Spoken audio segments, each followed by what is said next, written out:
뜨거운 열기로 가득한 LOL 챔피언스 서머 2014. 이제 본격적인 16강 대결에 접어들었는데요. 16강 3일차 경기에서 펼쳐진 SKT T1K 대 IMET, 낮은 실드 대 진에어 펠컨스의 대결. 먼저 SKT T1K가 엄청난 전투력 차이를 보이며 IME팀을 완벽하게 제압. 2대 0으로 경기 종료. 이어진 대결에서는 진에어 펠컨스가 1, 2세트 연속 탑 그라가스를 선택. 다소 힘든 플레이를 보여주며 승리에서 멀어지는 듯 했으나 2세트에서 그라가스가 르블랑을 끊어내며 바론 시도에 성공! 코그모와 함께 활약을 펼치며 1대1 무승부를 기록했습니다. CJ 엔투스 형제팀이 출전한 4일차 경기는 짜릿한 대역전승으로 형제팀 모두 2대0 승리를 가져왔는데요. CJ 프로스트는 본 2차 타워 교전에서 코르키와 쓰레쉬를 모두 잡으면서 승기를 가져갔고, CJ 블레이즈는 건자 정건이의 쓰레쉬가 배표 이승민의 베인 프리디를 저지 이후 한타에서 연전 연승을 거두며 승리를 확정했습니다.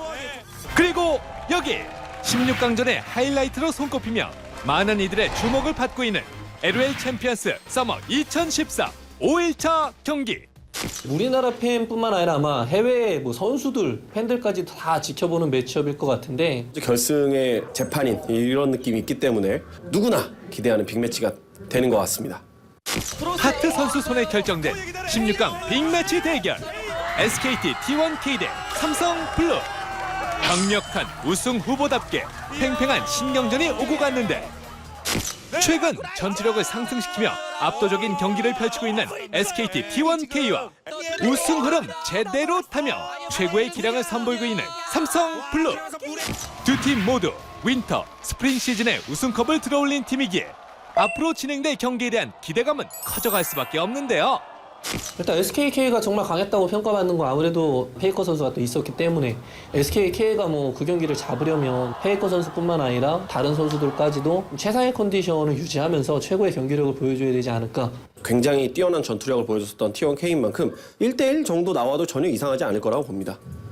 그 어떤 예측도 할 수 없는 SKT T1K 대 삼성 블루의 팽팽한 대결. 추측보다는 경기로 직접 확인하는 게 빠르겠죠? 그리고 5일차 경기에 또 다른 빅매치. 나진 이 엠파이어 형제팀의 내전 경기인데요. 이 무슨 운명의 장난인지 이번 시즌을 위해 단단히 벼르고 등장한 나진 이 엠파이어에게 16강 내전이 성사되고 말았는데, 팬분들이 보실 때는 어느 팀이 더 강할까라는 재미를 이제 주기에는 충분하기는 한데요. 팀적으로 보면 가슴 아픈 일이죠. 가슴 아픈 내전에도 승패는 나눠지는 법. 지난 시즌 준우승을 거머쥔 나진 실드가 아직까지는 더 우세하다고 점쳐지고 있지만, 나진 소드의 대대적인 리빌딩이 팀을 한층 더 강화시키면서 승리의 가능성을 높인 상황. 아직 16강 풀리그 단계이기 때문에 어떤 판단을 하기엔 좀 섣부른 감은 있지만 경기력은 굉장히 좋아 보였어요. 그래서 리빌딩이 좀 성공적이다라고 평가해도 되지 않을까. 곧이어 7시부터 시작되는 SKT T1K 대 삼성 블루의 빅매치와 나진 실드 대 나진 소드의 형제팀 내전 경기. 어느 팀이 승리를 가져가게 될지 직접 확인하세요. 브론즈, 실버 시리즈까지 6주간의 여정을 달려온 WGA 에이펙 2014. 함께 가보시죠. 실버 시리즈답게 지금까지와는 차원이 다른 명경기들이 펼쳐졌는데요. WGA 에이펙에서만 볼 수 있는 특별한 볼거리. 평소 경기에서 쉽게 볼 수 없었던 자주포가 등장해 대활약을 펼치기도 했고, 다양한 데미지 전략을 구축하며 유저들의 눈과 귀를 즐겁게 만들었습니다. 진짜 재밌잖아요, 그런 장면들. 그러니까 조금 더 공격적이고 스펙터클한 경기가 이번 시즌부터는 새로 도입이 된 것 같습니다. WGA 에이펙에서만 만날 수 있는 인기 스타.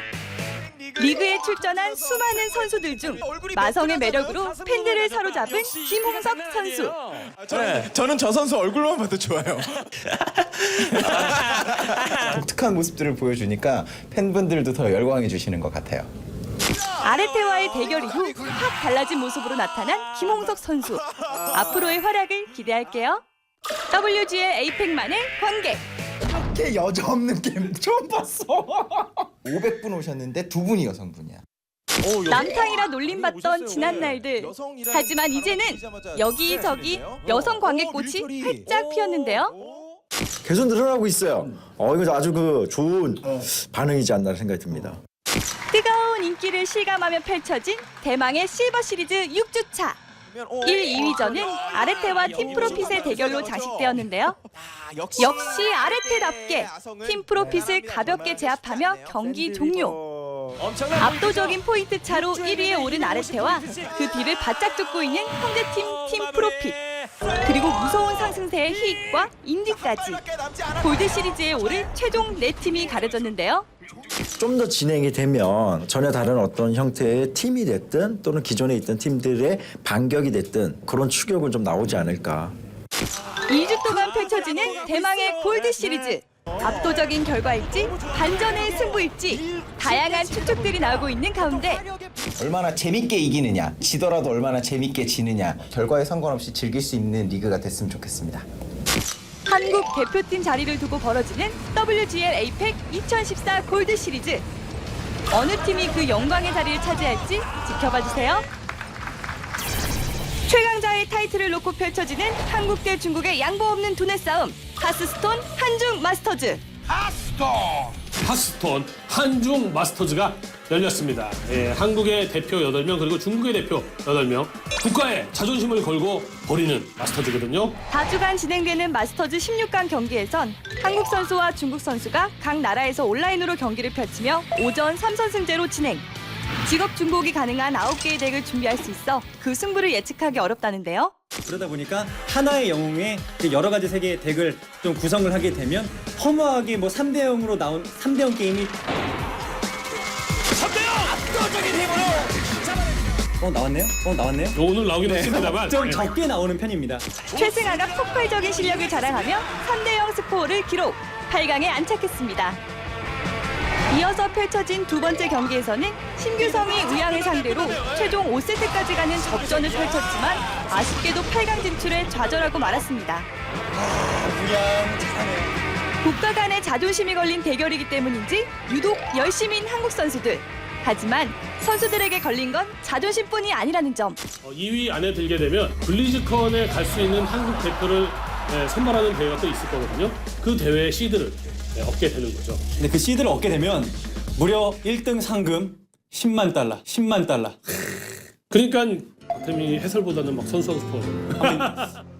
한국 최강자의 자리를 넘어 세계 무대까지 장악할 수 있는 하스스톤 한중 마스터즈.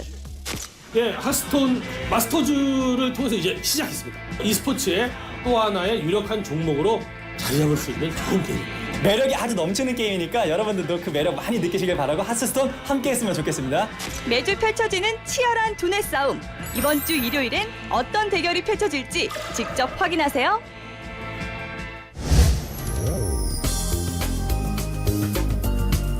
한 주간의 이슈를 전해드리는 게임 플러스. 안녕하세요, 권희슬입니다. 제 옆에는 두 기자님 나오셨습니다. 안녕하세요. 안녕하세요. 안녕하세요. 네, 오늘 열릴 롤챔스 서머 빅매치 정말 기대가 되는데요. 앞으로는 세계 최강팀을 가리는 롤드컵도 예정돼 있죠? 먼저 10월 10일 서울 상암동 월드컵 경기장에서 결승전이 펼쳐집니다. 네.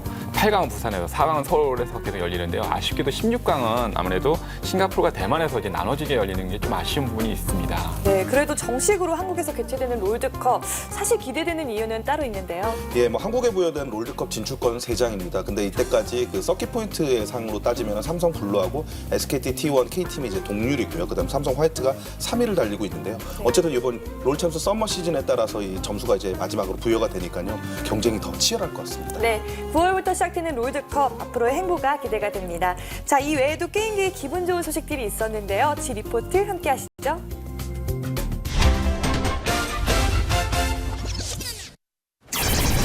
지난 롤챔스 스프링 2014 결승전. 이날 한 사내가 아름다운 고백을 했는데 연정아, 나랑 결혼하자! 많은 사람 앞에서 예비 신부에게 프로포즈를 한 클템 이현우. 당당히 그 약속을 지키며 용산의 한 웨딩홀에서 결혼식을 올렸는데요. 정말 특별한 날이죠? 예, 정말 제 인생에서 아마 손꼽히는 특별한 날이 되지 않을까 싶네요. 네, 일단 먼저 축하드립니다. 이렇게, 감사합니다. 네, 이렇게 결혼을 앞둔 소감이 어떠세요? 너무 좋고요. 네. 너무 떨리고요. 빨리 입장했으면 좋겠네요.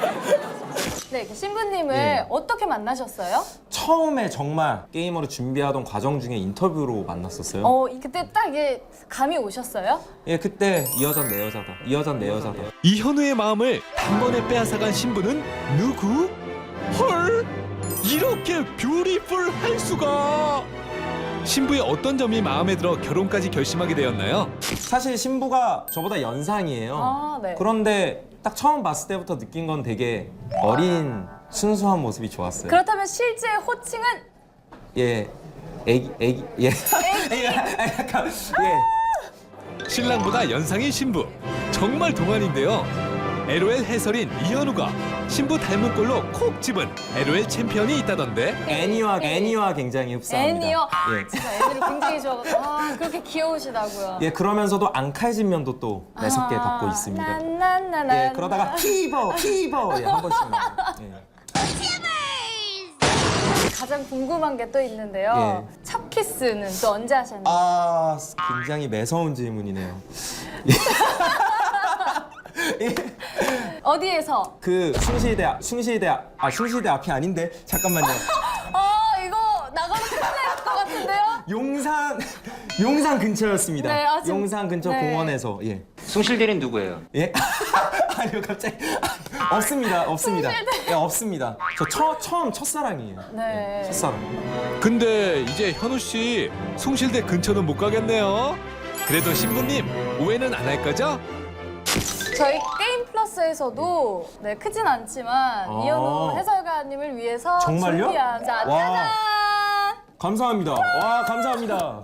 이거 한번 열어봐도 되나요? 네. 과연 무슨 선물일지 예스. 나 빨리 좀 보여주세요. 와 이거 좀 매서운 선물인데요? 공개해주세요. 예. 짜잔! 귀엽네요. 네 이거 약간 정말 매서운데. 제 것도 있었어요? 게임 플러스에서 커플 속옷을 준비하셨네요. 와. 한번 시원하게 펼쳐주세요. 예. 와 저 이런 팬티 너무 좋아해요. 예. 취향이 맞으세요? 예. 한번 이 좋은 마음을 몸으로 한번 표현해주세요. 결혼 축하드립니다. 좋다. 시간 속 즐거운 얘기는 여기까지. 이제 곧 떨리는 결혼식이 시작되는데요.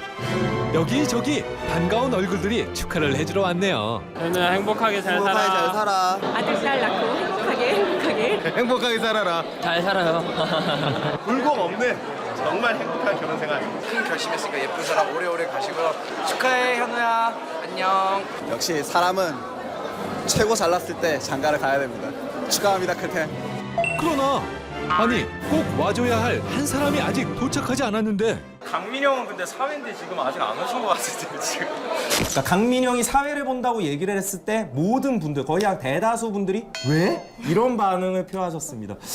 저도 근데 왜 그런지 모르겠어요. 이게 그렇게 리스크가 있는 건가? 오늘 결혼식 사회를 맡은 강민이 안 보여서 걱정.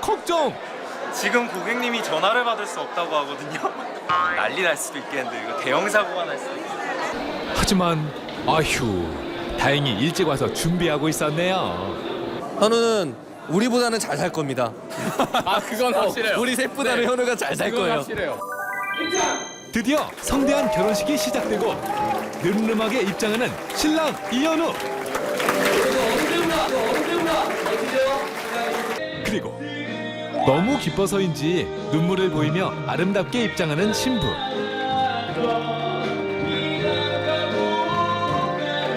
두 손 꼭 잡은 모습이 너무 행복해 보이네요.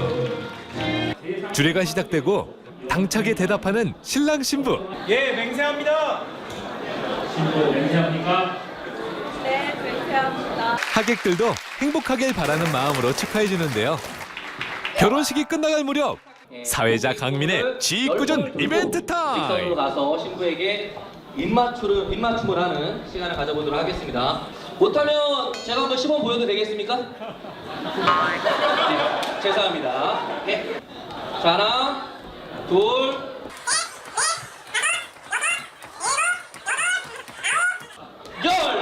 어질어질 현우도 돌고 세상도 돌지만 기다렸다는 듯이 신부에게 쪽!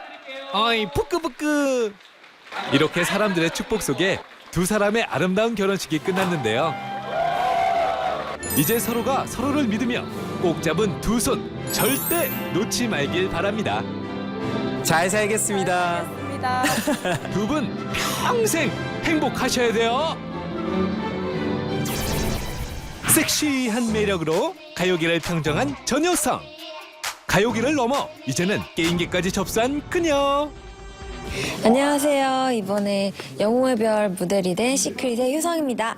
음악뿐 아니라 드라마, 모델 등 최근 왕성한 활동을 펼치고 있는 그녀가 선택한 모바일 게임. 영웅의 별 신조협녀는 어떤 게임일까요? 네, 소설 신조협녀의 내용을 게임으로 담은 무협 MMORPG 게임입니다. 플레이어들은 5대 문파와 6명의 주인공 중 하나를 선택. 여러 퀘스트들을 수행하며 게임 속에 숨겨진 이야기들을 듣게 되는데요. 양과와 소용녀의 뭔가 애절하고 진정한 사랑이 담긴 소설이라고 들었어요. 과거와 현재를 넘나들며 양과와 소용료의 사랑 얘기를 쫓아가는 게임인 만큼 홍보 모델을 맡은 전효성 역시 솔로곡 속 섹시한 이미지를 잠시 벗고 청순 가련한 주인공 소용료로 완벽하게 변신. 절세 미녀 소용료와 전효성 어때요? 좀 닮았나요? 풍성한 퀘스트와 어마어마한 양의 스토리 외에도 유저들이 다양하게 교류할 수 있도록 길드 시스템과 친구 시스템을 도입한 영웅의 별. 유저들과 PVP 대결도 즐기고 일반, 상급, 최상급으로 나뉘어진 협객을 모집해 펫처럼 함께 돌아다닐 수도 있으니 전효성이 푹 빠질만 하죠. 재밌다. 영웅의 별 신조협녀 화이팅! 양과와 소용료의 애절한 사랑 이야기. 영웅의 별 심조협녀에서 직접 느껴보세요. 바야흐로 스마트폰 4천만 시대. 남녀노소 할 것 없이 한 손에 하나씩 꼭 들고 다니는 것이 스마트폰. 여기 스마트폰 하나로 온 도시를 헤집고 다니는 게임이 있으니 그 이름 바로 와치독스. 오픈월드 게임이고요. 주인공 에이든 피어스가 가족 모두를 잃고 자신의 해킹 능력을 이용해서 단서를 하나씩 찾아가는 게임입니다. 시카고를 배경으로 펼쳐지는 잠입 액션 와치독스. 주인공이 스마트폰을 통해 도시를 통제한다는 컨셉으로 스토리가 진행되는데요. 2012년 E3 게임쇼에서 첫 선을 보인 후 여러 번의 발매 연기로 많은 유저들의 애간장을 태운 와치독스가 6월 26일 정식 출시에 앞서 21일 사전 시연회를 열었습니다. 조작도 단순하면서 잡으면 한두 시간은 금방 가겠구나 생각이 딱 들더라고요, 게임에 대해서. 약을 빨았다. 정식 한글화와 함께 유저들의 기대를 독차지하고 있다고 해도 과언이 아닌 와치독스. 이날 시연회 현장에는 유저들을 위한 다채로운 이벤트가 진행됐는데요. 유저들을 열광케 한 OX 퀴즈를 비롯 스마트폰이 포인트인 게임답게 문자 빨리 보내기, 핸드폰 번호 추첨 등 다양한 모바일 관련 이벤트들을 선보이며 유저들의 이목을 집중시켰습니다. 6개월 무료 제공 너무 감사하게 생각하고 있습니다. 그러나 유저들을 사로잡은 건 이벤트뿐만이 아니었으니 들어는 봤나? 와치독스 동반자. 지금 컴패니언 앱이 출시가 돼서 두 플랫폼을 모두 동시에 이용하면서 게임을 즐길 수 있는 강점이 있다고 생각합니다. 공평 플레이 유저들의 게임에 마음대로 난입할 수 있는 와치독스 동반자. CTOS 전체를 지휘할 수 있는 것이 특징인데요. 차차 DLC를 출시할 예정이고요. 그리고 이제 게임 퀄리티를 높이기 위한 패치와 업데이트도 지속적으로 할 예정입니다. 많은 사랑과 관심 부탁드립니다. 감사합니다. 수많은 기대감을 딛고 26일 드디어 정식 서비스를 시작한 와치독스. 와치독스의 무한 해킹 매력에 푹 빠져보세요. 네, 이현우 해설의 생생한 결혼식 현장부터 다양한 이슈가 이어졌는데요. 이 외에도 또 다른 소식들이 들려왔습니다. 예, 뭐 한 설문조사에서 내년 G스타 그 후보 지역 1위가 부산이 아닌 사실 성남시로 나왔습니다. 네. 사실 요번에 그 성남시로 나온 이유는 사실 요번에 이제 부산시 그 저기 부산시장으로 당선이 됐던 서병수 의원이죠. 그때 당시에는 이제 시장이 되셨는데 이분이 사실 일명 손인춘 게임 규제법에서 공동 발의를 했던 사람입니다. 그러다 보니까 당시 G스타 보이콧에 대한 얘기도 나올 정도로 굉장히 그런 거부감이 굉장히 컸었는데요. 그래서 그 서병수 이제 부산시장 당선인이 게임 산업 발전을 위해서 애쓰겠다고 지금 얘기를 하고 있긴 하지만 게임 업계에서는 여전히 배신감을 지울 수 없습니다. 네, 그래도 올해까지는 부산에서 열릴 G스타 2014 앞으로 차기는 어디에서 개최될지 기대해 보도록 하겠습니다. 또한 논란이 되고 있는 한 가지 이슈가 더 있는데요. 던전 파이터로 유명한 개발사죠. 네오플이 지금 본사를 제주도로 이전한다고 합니다. 제주도는 환경이 이제 뭐 게임 개발하기나 이런 데 좋을 것 같아요. 그런데 이 이전하는 이유가 본심이 좀 이게 세금을 좀 덜 내기 위한, 세금 감면을 위한 좀 그런 부분도 있어서 좀 아쉬운 부분이 있는데요. 400명이나 되는 직원들이 제주도로 잘 이전을 해가지고 정말 이렇게 살아갈 수 있을지, 또 거기에 또 그러다가 이제 좋은 개발자들이 또 이렇게 제주도에 안 가면서 좀 이탈이 생기지 않을지 이런 걱정이 좀 있습니다. 네, 정말 쉽지 않은 결정인데요. 네오플이 앞으로 해결해야 할 과제들이 정말 많은 것 같습니다. 자, 이번에는 분위기를 조금 바꿔서 G모바일 코너를 만나볼 시간인데요. 오늘은 에이지아 씨가 특별히 게임사를 직접 방문했다고 합니다. 지금부터 함께 하시죠.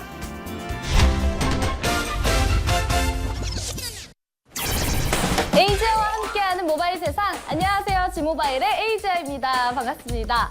네, 오늘은 바로 초특급 MMORPG 영웅의 군단에 대해서 파고 파헤치기 위해서 제가 직접 오늘 게임사 엔드워즈를 방문했습니다.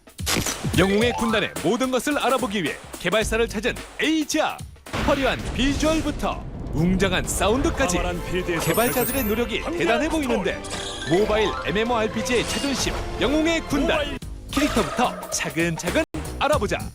아니, 기본적으로 이제 제공되는 캐릭터가 네 캐릭터인 거죠? 예, 주인공이에요, 주인공. 주인공은 4명 중에 하나를 고를 수 있어요. 제가 처음에 시작할 때 가장 세 보이는 캐릭터로 골랐었거든요. 소예요? 소가 겉보기 가장 세 보이죠. 소, 요정, 두 분은 사람이고. 저 같은 경우에는 4번째에 있는 그 인간 여성 스나이퍼 캐릭터를 가장 선호합니다. 왜죠? 하필 이렇게 야해 보이는 이 캐릭터를 선정하신 이유는 뭐죠? 뭐 그렇다고 할 수 있겠네요. 거대한 무기를 사용하는 무적의 광전사 버서커. 신비로운 마법 스킬을 가진 소서리스. 검가창의 조예가 깊은 글래디에이터. 연약하지만 원거리 무기를 사용하는 스나이퍼. 이렇게 총 4가지 캐릭터가 존재하는 영웅의 군단. 이 중 에이지아는 잘생긴 글래디에이터를 선택했는데, 튜토리얼부터 차근차근 진행해보자.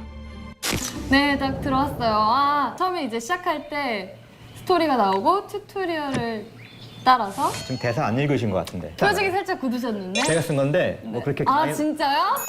어떡해, 죄송해요. 그걸 몰랐네요. 사라의 캐릭터가 처음에 나와요. 읽는 척하지 마세요. 네, 에이. 무슨 일이 있습니까? 이게 게임이 스스로 가네요. 이게 예, 저희가 자동 이동 시스템을 채택하고 있는데 아무래도 모바일 게임이다 보니까 이렇게 손으로 하나하나 이동하기 쉽지 않아서 뭐 이렇게 편리하게 제공하고 있어요. 터치를 하러 갑니다. 이게 자동으로 갈 수도 있고, 왼쪽에 보면 이 발바닥 모양이 있거든요. 그렇죠. 이 발바닥 모양으로 이렇게 화면을 슬라이드 하면 네. 그 시점도 움직이고요. 이렇게 슬라이드. 오! 그리고 제가 이게 진짜 너무 좋았던 게 단순함을 깬 것 같은 느낌? 방금 아신 것 같은데. 아니에요. 아닙니다. 아니에요? 제가 진짜 게임 연습을 하면서 퀄리티에 솔직히 반했거든요. 풀 3D를 자랑하는 아름다운 배경과 고퀄리티 그래픽. 와우! 누가 만드셨나요? 저희라고 할게요. 아니, 이렇게 높은 퀄리티의 그래픽이 이 작은 스마트폰에서 돌아간다거라? 혹시 과부하가 걸리진 않을까? 저희가 원래 처음에 만들 때 PC게임으로 만들었습니다. PC게임으로 만들다 보니까 당장 컨텐츠와 그리고 아름다운 그래픽들을 모바일로 담으려다 보니 저희가 욕심이 좀 많이 생겼고요. 그 욕심을 채우기 위해서 최적화 부분에 많이 신경을 썼습니다. 그 화려한 비주얼과 손쉬운 조작을 만나봤으니 이젠 고렙에서 즐길 수 있는 컨텐츠를 알아보자. 짜잔! 고레벨 계정으로 들어왔습니다. 여기 걸스데이 나왔어요. 걸스데이. 혜리 씨가 참 이쁘죠. 사신 방송 장난 아닙니다 지금. 진짜 실제로 비슷해요. 그렇지 않습니다. 아, 그래요? 네, 실제로 훨씬 아름다우시고요. 최대한 비슷하게 해드리려고 노력 많이 했어요. 해리 사랑이 남다른 부팀장님. 하지만 해리뿐만 아니라 다른 캐릭터 모두 꼼꼼하게 신경 썼다는 부문.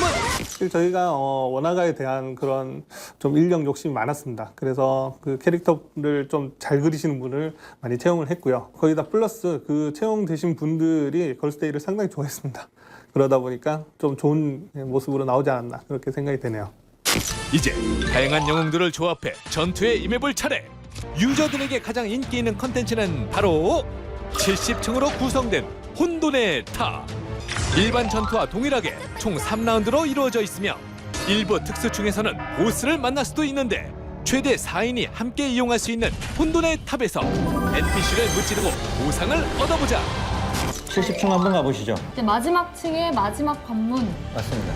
그 팀원 편성을 어떻게 하느냐에 따라서도 뭐 여러 가지 조합이 있을 수 있긴 한데 기본적으로 활든 캐릭터들은 앞에 세우면 안 되고요. 네, 일단 그러면은 피통이 큰 그렇죠. 캐릭터들로 앞에 세우고 주로 이제 검이나 도끼, 창 이런 근접 캐릭터들이 이렇게 앞에 서는 게 좋고요. 전투에 돌입하자마자 시작된 자동 전투. 손쉬운 전투를 위해 마련한 영웅의 군단 특징 중 하나. 일단 끌게요. 네. 전투가 빨리. 정신없어요. 되니까. 네. 지금 같은 경우에는 그 적턴으로 시작이 됐어요. 네네네. 그래서 영웅이 많이 죽었는데 일단 살릴 수가 있어요. 하치라는 화폐를 사용하면 네. 야팡치가 부활을 합니다. 살아났고요. 그다음에 이거 같은 경우는 위기 상황이라고 간주가 돼서 대기 영웅에 있는 영웅을 하나 불러올 수가 있어요. 제가 가지고 있는 캐릭터를 그렇죠, 부르는 그렇죠. 건가요? 예. 이렇게 되면 좀 유리해지겠죠. 처음에는 자동 전투로 쉽게 플레이할 수가 있지만 이제 높은 층 가면 갈수록 전략이 중요해지는 영웅의 조합 같은 게 중요해지는 그런 게임입니다. 하나 남았어요, 하나. 첫 스테이지가 끝난 거지 이게 3스테이지까지 있잖아요. 네. 뭐 또 다음 스테이지 나올 거야. 밥. 해리. 해리는 네. 우와. 여기 앞에 그럼 몬스들이 있으면은 뒤에 몬스들은 갈 수가 그렇죠. 없나요? 이런 근데 아리에스 같이 활을 가진 캐릭터들은 뒤에 있는 그 적들도 공격을 할 수가 있어요. 네. 만천화호 같은 기술을 사용하면 뭐 여러 적을 한 번에 진입할 수 있는. 우와. 오. 지금 이 순간에서도 또 이렇게 바꿀 수가 있는 옮길 수 있죠. 일단은 예를 들어서 이 샤이어와 양의 위치를 바꾸고 싶다고 하면은 자리 이동을 눌러서 네. 바꾸면 넘어갑니다. 아, 예. 캐릭터를 선정해서 바꿔. 그렇죠. 아. 방금은 아팡치가 피가 빠졌는데 뭐 이런 위험한 상황이 있다고 하면은 자리를 바꾸면 위기 상황을 극복할 수가 있어요. 아직은 한 라운드를 더 남겨둔 상황에서 아군 영웅들의 피만 쭉쭉 빠져나갈 뿐 적군들은 퇴각할 마음이 없어 보이는데 아마 제가 보기에 이 전투는 더 이상 회생이 불가능한 그런 전투가 아닐까 생각이 듭니다. 아, 지금 전이 그대로 가는 거죠? 네. 지금 같은 전투에는 샤이어나 뭐 미나 같은 이런 캐릭터들로 네. 보스인 적 샤이어를 기절시키거나 해가지고 적의 공격을 무력화시키는 게 중요하거든요. 네. 스킬을 사용해서. 기절을 하면 다음 턴은 좀 안정할 수 있어요. 기절이 안 됐네요. 네. 그러게요. 이게 타이머가 있어서 확실히- 조바심 나서 더 잘. 네, 빨리 하게 돼요. 빨리. 네. 진짜 안 달아요. 이제 그 다음 페이지가 시작돼서 새로운 이제 동료들이 등장한 겁니다. 분노가 없어서 지금 분노를 못 사용해요, 지금. 이상해. 어떻게 해주세요. 이길 수 있잖아요. 이거 같은 그죠? 경우에는 저는 이 해법을 알고 있고요. 네. 이 경우에는 다시 이렇게 태극을 누르는 게 부상을 줄이는 지름길입니다. 방법이 없어요. 네. 아. 그래도 지금 보면 아팡치랑 미나는 살았잖아요. 제 덕에 그나마 3명 살린 겁니다. 또 하나의 전장. 유저 간 대결이 가능한 콜로세움. 콜로세움에서는 레벨, 장비 다 필요 없다. 오직 실력으로만 승부를 가리게 되는데 또한 영웅의 군단의 가장 큰 특징은 바로 귀를 즐겁게 해주는 아름다운 배경음악. 영웅의 군단 OST만으로 콘서트가 열릴 정도로 그 퀄리티가 굉장히 높아 한간의 화제가 되었다. 모바일 게임으로는 최초로 어떻게 보면 앨범 발매라는 것도 이루어졌었고요. 게임 음악으로는 드물게 또 가사가 있는 음악들. 흐르는 바람을 따라 영원해. 그런 음악들을 좀 현장에서 직접 들려드리면은 아무래도 듣는 분들도 또 한번 그 게임을 처음 맞닥뜨렸을 때 감동들을 느낄 수 있지 않을까라고 생각을 해서 콘서트를 열기로 결정을 했었고요. 아름다운 그래픽과 높은 게임 사운드, 게다가 고퀄리티의 OST까지 눈과 귀와 유저들의 마음까지 사로잡은 영웅의 군단. 네, 이렇게 해서 부팀장님과 함께 영웅의 군단 함께 만나보셨는데요. 컨텐츠들이 굉장히 많은데 앞으로도 향후에 또 업데이트가 많이 될 거라고 얘기를 들었어요. 지아 씨께서는 별로 관심 없어하는 시나리오들도 뭐 계속 업데이트될 예정이고요. 길드 관련된 컨텐츠들이나 뭐 영웅들을 더 육성시킬 수 있는 각성 시스템 같은 것들이 좀 많이 준비 중이니까 기대해 주시기 바랍니다. 지금까지 영웅의 군단 부팀장님과 함께했습니다. 감사합니다. 블록버스터급 모바일 MMORPG 영웅의 군단. 스케일이 정말 대단한데요. 김태곤 사단이 만든 작품일까요? 그만큼 이제 인정할 수 있는 거고요. 210만 다운로드가 됐어요. 굉장히 많은 분들이 즐기고 있고 그만큼 즐거운 게임입니다. 특히 이번에 발견된 거는 삼국지를 품다라는 게임을 한번 앞에 발매해가지고 굉장히 많은 교훈을 얻은 것 같아요. 그래서 좋은 게임성을 갖고 있네요. 네, 저 또한 지스타 2013에서 만나봤던 게임이기에 더욱더 반가웠던 것 같은데요. 요즘은 정말 MMORPG가 대세인 것 같습니다. 예, 온라인에 이어서 모바일 게임도 진짜 MMORPG가 지금 대세가 되고 있죠. 블레이드라는 게임이 굉장히 큰 인기를 얻기도 하고 있는데요. 어쨌든 디바이스나 네트워크의 발달에 따라 점점 퀄리티가 높아지는데 앞으로 얼마큼 발전할 수 있을지 아주 기대를 모읍니다. 네, 지 모바일까지 만나봤는데요. 오늘이 6월의 마지막 주죠. 매월 진행되는 이달의 지랭크 시상식이 오늘 개최됐습니다. 오늘 열린 지랭크 시상식에서는 블레이드 앤 소울, 프리스타일 풋볼 Z, 피파 온라인 3 등이 후보에 올랐는데요. 6월 이달의 지랭크는 피파 온라인 3가 수상했습니다. 예, 피파 온라인 3는 평균 점수 98.6점인데요. 이제까지 G랭크를 한 것에서는 역대 최고 점수를 얻었습니다. 화제성, 작품성, 대중성, 독창성 등 모두 1위를 차지했습니다. 전 세계인의 축구 축제 시즌을 맞아서 굉장히 많은 붐이 일었던 것 같고요.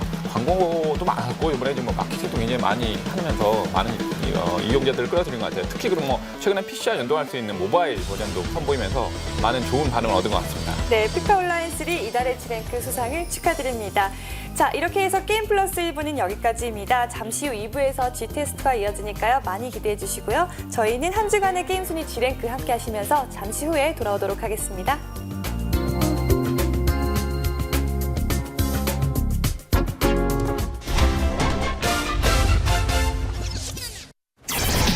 한 주간의 게임 순위를 알아보는 G랭크 6월 넷째 주 온라인 게임 랭킹 탑 20입니다. 먼저 20위는 에오스, 19위는 새롭게 진입한 프리스타일 풋볼 Z입니다. 프리스타일 풋볼 Z 신규 코스튬 출시. 각 나라별 국가대표 유니폼으로 스타일도 업, 실력도 업. G랭크에 첫 진입한 프리스타일 풋볼 Z가 19위입니다. 다음은 18위 스페셜 포스, 17위 스타크래프트 2, 16위 테라, 15위 메이플 스토리, 14위는 월드 오브 워크래프트입니다. 강철로 무장한 전쟁 별이 악몽마의 등장. 차별화된 신규 탈 것으로 아이템 판매량이 한 단계 상승. 월드 오브 워크래프트가 14위에 안착했습니다. 13위는 워크래프트 3, 12위 사이퍼즈, 11위 리니지 2, 10위는 던전 앤 파이터, 9위는 이카루스입니다. 행운도 잡고 새로운 펫도 얻고 8종의 펫들이 담긴 하카나스 행운 상자에서 나만의 펫을 만날 절호의 찬스. 다시 찾아온 특급 이벤트로 이카루스가 9위. 계속해서 8위는 리니지, 7위 스타크래프트, 6위 블레이드 앤 소울, 5위 아이온, 4위는 디아블로3입니다. 2.1 패치 내용을 공개한 디아블로 3. 대균열 업데이트와 시즌제 도입 예고로 벌써부터 유저들의 마음은 두근두근. 새롭게 돌아올 디아블로 3의 7월달 순위를 기대해주세요. 다음은 3위의 피파 온라인 3, 2위는 서든어택이 차지했는데요. 그렇다면 과연 이번 주 1위는 4.10 패치를 통해 챔피언 밸런스 조정과 신규 스킨 5종을 출시한 리그 오브 레전드가 부동의 1위를 지켰습니다. 축하드립니다. 다음은 모바일 게임 순위입니다. 먼저 10위는 세븐나이츠, 9위 애니팡, 8위 애니팡 4천성입니다. 멈출 수 없는 1분의 즐거움 애니팡 4천성. 총 60개의 스테이지 추가와 신규 특수팩 동전패를 선보이며 8위를 차지했습니다. 계속해서 7위는 포코팡, 6위는 몬스터 길들이기, 5위 블레이드, 4위 애니팡2, 3위는 모두의 마블입니다. 국민 게임 모두의 마블 1주년 기념 업데이트. 어드벤처 맵에서만 만날 수 있는 보스 몬스터를 처치하라. 특별한 콘텐츠의 도입으로 순위 한 단계 상승. 3위에 올랐습니다. 2위는 쿠키런이 차지했는데요. 그렇다면 이번 주 1위는 어떤 게임이 차지했을까요? 모든 평가 항목 순위가 10위권 안에 들어온 캔디 크러쉬 사가가 1위를 차지했습니다. 6월 넷째 주 지랭크, 지금까지 온라인 게임과 모바일 게임 순이었습니다.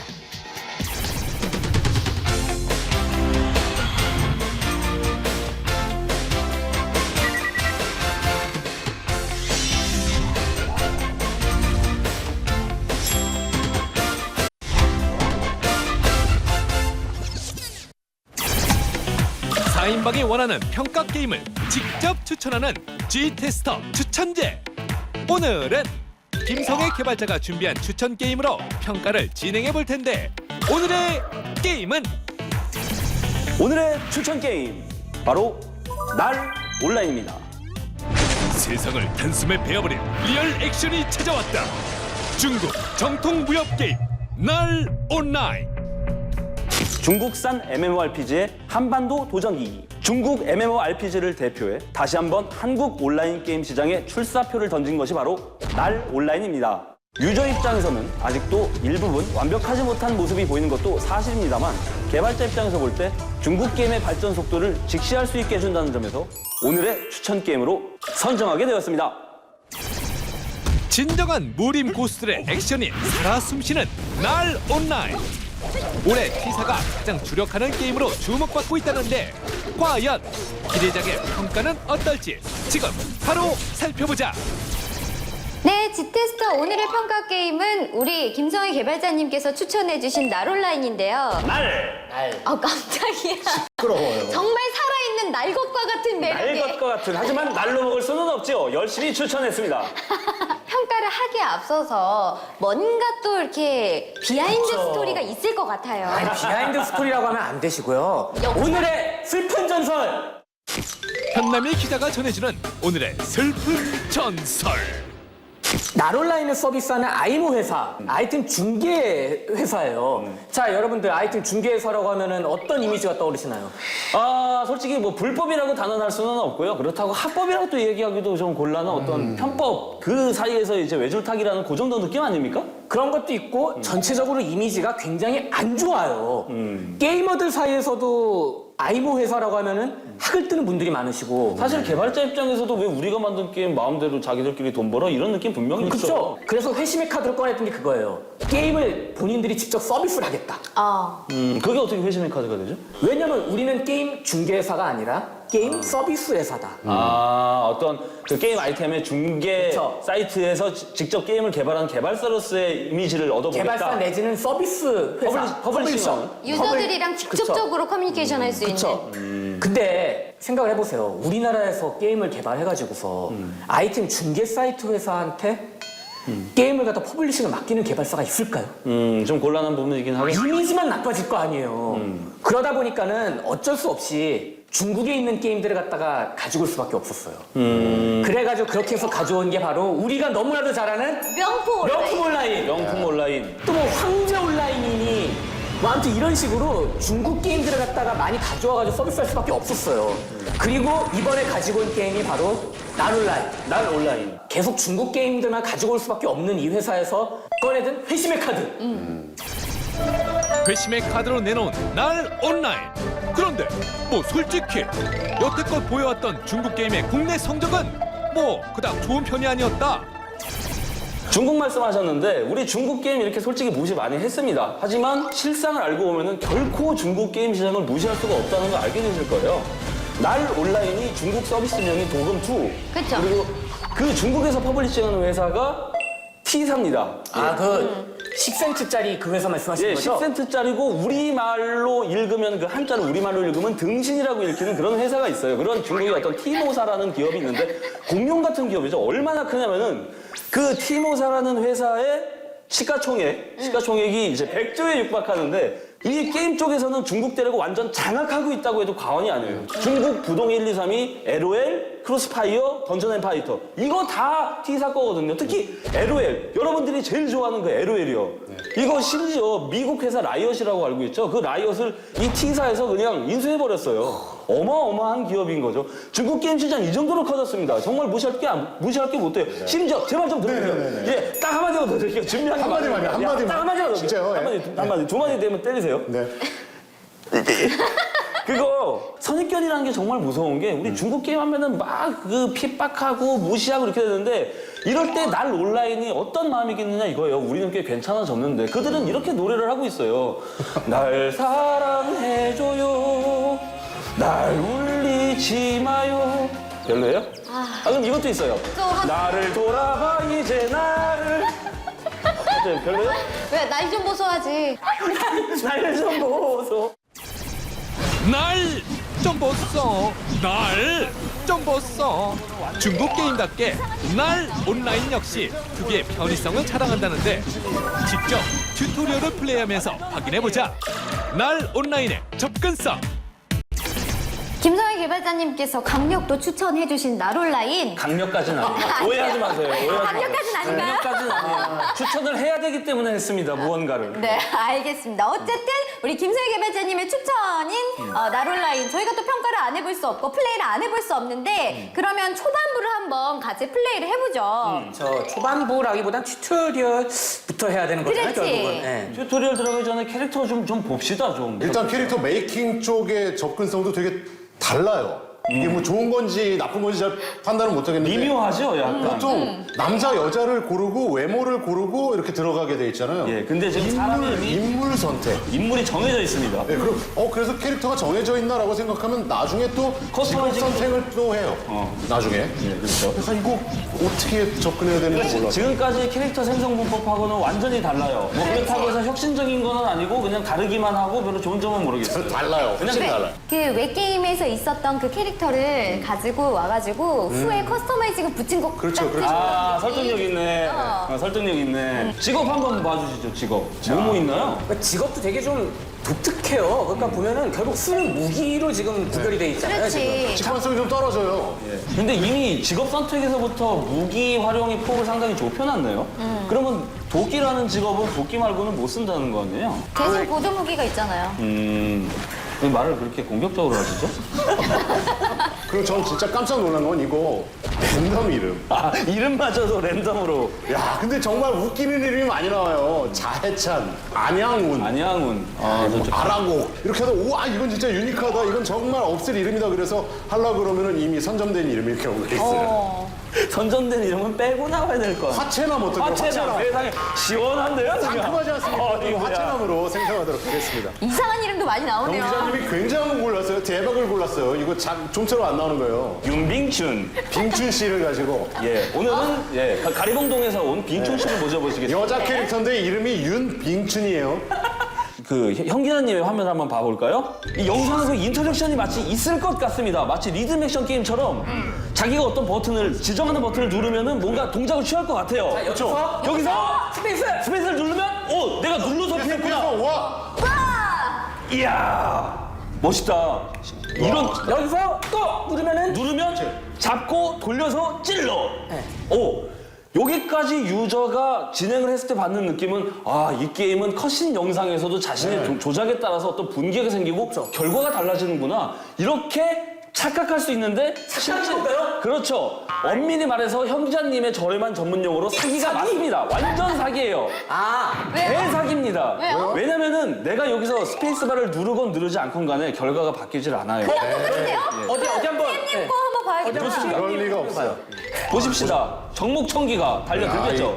쥐새끼 같은 놈. 정목청기가 흉악한 괴물. 상당히 그 두 NPC 매치는 스페이스바를 누르잖아. 피하잖아. 피하긴 피해서 몸 통박치기로 빡 해서 떨어지는 건 똑같네요. 떨어져서 죽는 거. 결과는 같잖아요. 잠깐만. 여기서 스페이스를 안 눌렀어요. 안 눌러도 똑같습니다. 피하고 돌려서 찌르기. 아니 저렇게 무표정하게 싸우니까 훨씬 무섭다. 근데 사실 저는 스페이스를 누르든 안 누르든 넘어간다는 부분 그 부분은 그냥 이해해줄 수 있는데 아니, 나 이해 못하겠어. 제가 이해 못하는 부분은 뭐냐 그러면 실제로도 내가 스페이스를 누르면 저렇게 막타를 칠 수 있거나 화려한 스킬로 마무리를 질 수 있겠구나라는 걸 누구나 기대를 하게 되잖아요. 그렇죠. 기대하게 되죠. 게임을 계속 플레이하고 또 플레이하고 또 플레이해도 절대로 이런 건 안 나와요. 그렇죠. 실제로 여기까지만 딱 플레이해보고서 기대하는 것은 나중에는 스페이스바뿐만 아니라 다른 버튼들을 조합해서 타이밍을 맞추어서 여러 가지 동작들이 분기되겠구나, 결과가 달라지겠구나를 기대하지만 실제로는 전혀 그렇지 않다는 것 때문에 저는 이 게임의 도입부의 이런 연출 방식이 사기라고 말할 수 있는 것입니다. 추천하셨잖아요. 아, 그런가요? 맞다. 근데 저는 여기 지금 튜토리얼 보면서 느낀 건데 여기 이동이 3가지가 지원이 돼요. 그래서 WASD 되고 방향키 되고 마우스 좌클릭으로 이동이 가능한데 기존에 MMORPG 하셨던 분들은 처음 들어오자마자 진입장벽을 느끼는 게 WASD로 움직이고 마우스로 방향을 움직이는데 보통 W로 해놓고 방향을 움직이는데 이거는 방향을 움직여도 방향이 움직여지지가 않아. 뷰만 움직여져. 나 몸은 그냥 앞으로 가고 있고. 아, 그렇죠. 마우스를 가지고 캐릭터의 동체를 회전시킬 수 있는 방법은 그렇지. 없습니다. 방향을 이렇게 몸을 틀 수는 없고 그냥 뷰만 이렇게 돌아가는 거예요. 그 점 상당히 불편했어요. 그러니까 뭐 이동하는 방법, 조작의 방법은 3가지나 지원을 해주고 있어. 친절하게. 그런데 들어가서 플레이하기에는 굉장히 답답한 거. 답답해요. 근데 이것도 숙달이 되면은 이런 방식의 조작도 가능해요. 그렇지. 이렇게 해서 컴퓨터로. 이런 식으로 조금 머리를 쓰면서 움직여야 그렇지, 되는데 뒤 되게 보고 봐. 불편해. 이거 지금 후진하고 있는 형태거든요. 자, 그러면 튜토리얼이 끝나고 나면 이제 와룡으로 진입을 하게 되는데 여기서 굉장히 쉬운 거 있잖아요. 파란색만 눌러주면 자동 이동하고 척회 받으러 가는 거. 그렇죠. 너무 편해. 너무 편해. 네. 진짜로.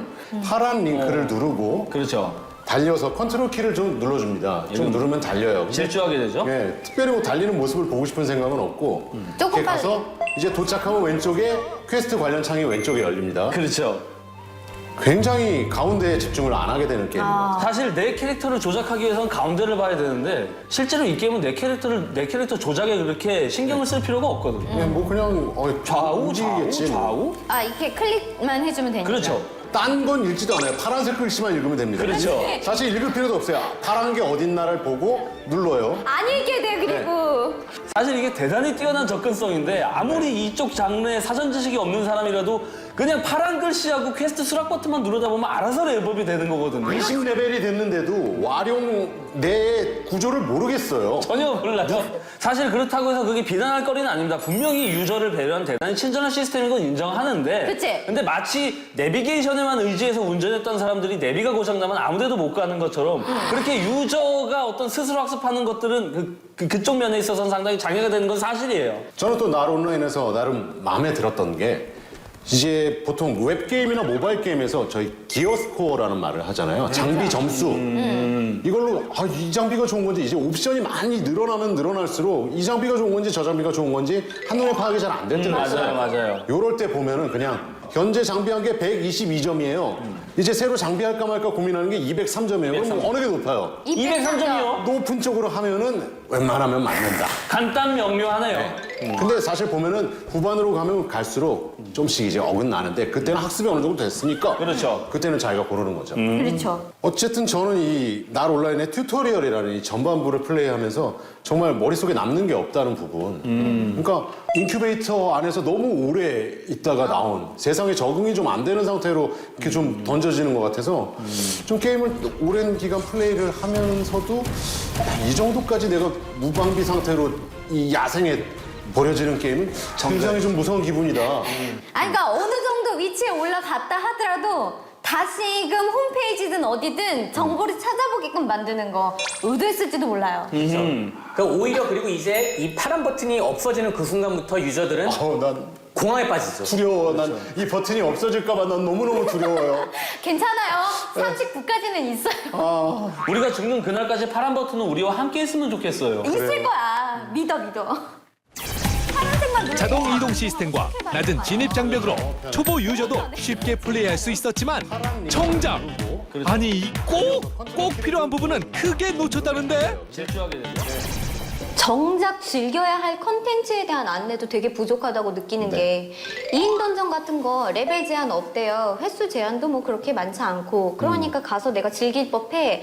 그래서 그 앞에 가서 즐기려고 하니까 요물형이라는 재료가 필요하대요. 이 요물형이라는 재료를 도대체 어디서 얻어야 되는 거냐고. 이게 캐시템으로 판매를 하는 건지 그러면 2인 던전에 갈 수 있게끔 요물형이라는 걸 먼저 주면서 야 내가 이걸 너 줄 테니까 해보고 다음번에 어디서 얻어라고 퀘스트라도 나오면은 아 그래 이렇게 얻는 거구나라는 건 알 수 있지만 도대체 요무령이라는 걸 어디서 얻어야 되냐고. 그리고 뭔가 퀘스트를 얻고 나면 무슨 고서 얻어요. 영웅들한테 보스한테 얻었던 고서. 그럼 이 고서는 도대체 어떻게 사용을 하는 건지. 이거는 망명을 올려서 뭐 망명 상점을 이용하면 그런 거는 명망. 망명하면 큰일 나지. 그러니까 흥분했네. 명망을 위해서 선물을 하는 아이템이 들어왔으나 이거는 내 저랩에서 사용할 수도 없는데 저랩에서 지원을 줘버려. 그럼 이거는 계속 인벤토리에 있고 어디에다 사용해야 될지도 모르는 거예요. 저는 창고가 있는 줄도 몰랐어요. 전당포라는 게 있는 줄도 몰랐어요, 저는. 근데 전당포가 있더라고. 저도 오늘 와서 알았어요. 그러니까. 근데 대부분이 그래요. 지금 말씀하시는 거 저도 다 몰랐는데 그러면서도 게임하는 데는 저는 불편함이 없었던 게 그냥 이렇게 즐기라고 만든 게임 아닌가. 모르면 모르는 대로. 그러니까 같아요. 다른 건 몰라도 진짜 다른 건 몰라도 재료템 안내 뭐 이런 거 다 떠나서 거기에서 직접 즐기라고 말해놓은 PVP 시스템이라던가 저 던전에 가는 시스템이라던가 이런 것들에 대한 최소한의 안내는 있어줘야 유저들이 그거를 즐겁게 즐길 거 아니야. 알았어. 근데 좋아요. 이거는 안내가 안 돼 있으니까 이런 유저들이 게임을 즐길 수 없다. 추천해서 정말 죄송해요. 다음 턴 추천을 안 할 거야. 중국산 게임으로 10회 연속할 거야. 아니 진짜 이거 조금만 안내만 바꿔줘도 저는 평가가 완전 달라질 것 같아요. 유저들을 위해 조금 더 신경 쓰고 조금 더 배려했다면 이렇게 아쉬운 평가가 되지는 않았을 터. 그런데 너무 편의성에만 집중된 게임이 아닐까 슬슬 걱정이 되는데. 일반적으로 웹게임이나 모바일 게임에 익숙하셨던 분들은 정말 쉽게 적응을 하실 것 같은데 MMORPG를 하셨던 분들은 뭔가 굉장히 다른 느낌이라서 이게 거부감이 들 수도 있어서 날온라인의 이 편의성이 좋다고 생각이 드세요? 아니면 조금 과하다고 생각이 드세요? 과하죠. 저는 굉장히 과하다고 보는 층. 네. 근데 지금 모바일 게임 최근의 유저들의 트렌드가 굉장히 자동화되어 있는 거에 익숙해져 있잖아요. 이게 어떻게 생각하면 그렇잖아요. 기획자들이 와 이건 뭐 그냥 접속해서 막 퀘스트가 자동으로 되고 경험치만 계속 들어오는 거 구경하면 되게 웃기겠다. 깔깔깔깔 그러면서 에휴 그렇게 만들 수는 없지. 라는 그렇게 만들 수는 없지라는 부분을 중국에서는 유저들이 그걸 원하니까 우린 그렇게 만들자. 이게 접근하는 방향이 완전히 다르잖아요. 이런 부분들을 요즘 게임에 아무렇지도 않게 넣잖아요. 날 온라인이 이거를 이제 모바일에서 그렇게 전해져 오던 공식을 PC게임으로 옮기는 이 시도를 했다고 생각을 해요. 근데 이게 어느 정도 먹히고 있단 말이에요. 저는 진짜 불안한 건 이런 게 이제 대중화가 될까 봐. 저는 그게 훨씬 더 두려워요. 만드는 사람들은 언제나 이제 플레이할 사람들의 의도를 따라갈 수밖에 없어요. 뭐냐면 이거 그냥 내가 만들고 싶은 작품 활동을 하는 게 아니고 유저들한테 팔기 위한 걸 만드는 거니까 시대의 한 흐름이 될 수도 있다고는 생각을 해요. 그래서 그 부분이 불안해요. 그렇지. 우리가 흔히들 몬길류라고 이야기 부르는 하던 RPG에서 보는 MMORPG, 보는 RPG로 그 모바일의 흐름이 바뀐 것처럼 온라인에서도 아 막 슬퍼해. 저는 모바일 게임에서 최초의 이 오토 배틀 시스템이 채택이 됐을 때 아유 누가 이런 걸 해. 근데 다들 그런 거를 해요. 근데 사실 그것이 하는 축구 게임, 하는 야구 게임에서 축구 매니지먼트 게임, 야구 매니지먼트 게임이 나오듯이 이제 RPG도 매니지먼트 게임화 되는 거 아닌가라는 진짜 시대의 거대한 흐름이 이런 것인가? 나는 개발자로서 그것을 캐치하지 못했는가라는 생각마저 들고 있습니다. 그런 부분이 불안한 거예요. 쉽게 플레이할 수 있는 날 온라인만의 편의성. 하지만 이 부분이 모두 긍정적이지는 않을 터. 그렇다면 G테스터 4인방의 생각은? 저는 어쨌든 유저의 입장이지만 굉장히 편하게 즐겼어요. 약간의 불편함은 없잖아 있었지만 굉장히 편하게 즐겼는데 나 이외에 뭐 어린 친구들이라던가 아니면은 어르신분들이 하기에 모두가 다 같이 게임을 즐기기에는 어느 정도 좀 교집합을 시켜줄 수 있는 게임이지 않을까. 접근성에서만 만약에 어느 정도 연세가 있으신 분들이 그렇게 해서까지 MMORPG 하고 싶으시면요 그냥 몬스터 길들이기 하세요. 이딴 게임 할 필요 없어. 그러면은 척하네. 이것도 게임이냐고. 어쨌든 이거 접근성을 좀 어느 정도 기준점을 두시고 접근을 하시는 게 좋을 것 같아요. 정통 MMORPG를 즐기시는 분들은 조금 생소하고 다를 수 있겠다. 불편할 수 있겠다. 하지만 내가 MMORPG에 익숙치 않고 뭐 컨트롤이 굉장히 힘들었던 게임들에 익숙치 않았던 분들은 정말 쉽게 플레이를 할 수 있으니까 이렇게 즐기고 싶다면 접근해보시는 것도 나쁘지 않을 것 같네요. 이렇게 해서 날 온라인의 접근성을 모두 낱낱이 살펴본 G 테스터. 다음 주 비주얼, 컨텐츠 그리고 최종 평가 점수까지 어떤 냉혹한 평가들로 입 딱 벌어지게 만들지 다음 주를 절대 놓치지 마세요. 네, 이렇게 해서 날 온라인 1부 평가를 끝으로 오늘 게임 플러스는 여기까지입니다. 두 기자님 어떠셨어요? 오늘 뭐 축구 제전이 끝나는 듯합니다. 한국에서 한국 팀이 탈락했기 때문에 그런 것 같은데요. 아무래도 뭐 축구 게임을 개발했었던 많은 또 개발자들도 좀 서운해할 것 같습니다. 예, 축구 제전은 끝났지만 롤드컵이 시작됩니다. 롤드컵과 롤챔스를 즐기시면 됩니다. 네, 금요일에 만나는 생방송 게임 플러스 현재 다음 아프리카 TV에서도 동시 생방송되고 있는데요. 저희 방송 종료 후에도 다음 스포츠 스페셜 연재 페이지 아프리카 TV 게임 플러스관에서 다시 볼 수 있으니까 많은 사랑 부탁드립니다. 자, 그럼 저희는 다음 주 이 시간에 다시 찾아오도록 하겠습니다. 함께해 주신 여러분 고맙습니다.